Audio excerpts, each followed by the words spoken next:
आणि आता बातमी खोक्या भोसले संदर्भातली आहे। खोक्या भोसलेच्या पत्नीचं बीड जिल्हाधिकारी कार्यालयासमोर उपोषण सुरू आहे। वन विभागाच्या अधिकाऱ्यांवर गुन्हे दाखल करण्याची त्यांची मागणी आहे। दरम्यान आमच्या विरोधातील अपप्रचार थांबवा अशी मागणी खोक्या भोसलेच्या पत्नीने केली आहे।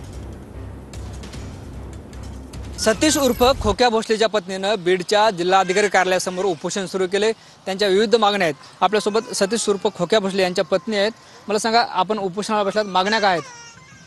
माझं घर उद्ध्वस्त करून टाकितलं, माझं वन खात्याने घर पाडून टाकितलं, ते मागणी आहे माझी। माझं घर पुनर्वसन करूस तर मी माझे पोरं लेकरं उन्हामध्ये बसलेत, रोडावर बसू राहिलेत। आम्हाला तिथं घरामध्ये काहीच राहिलं नाही, कपडे सगळं राहिले नाही।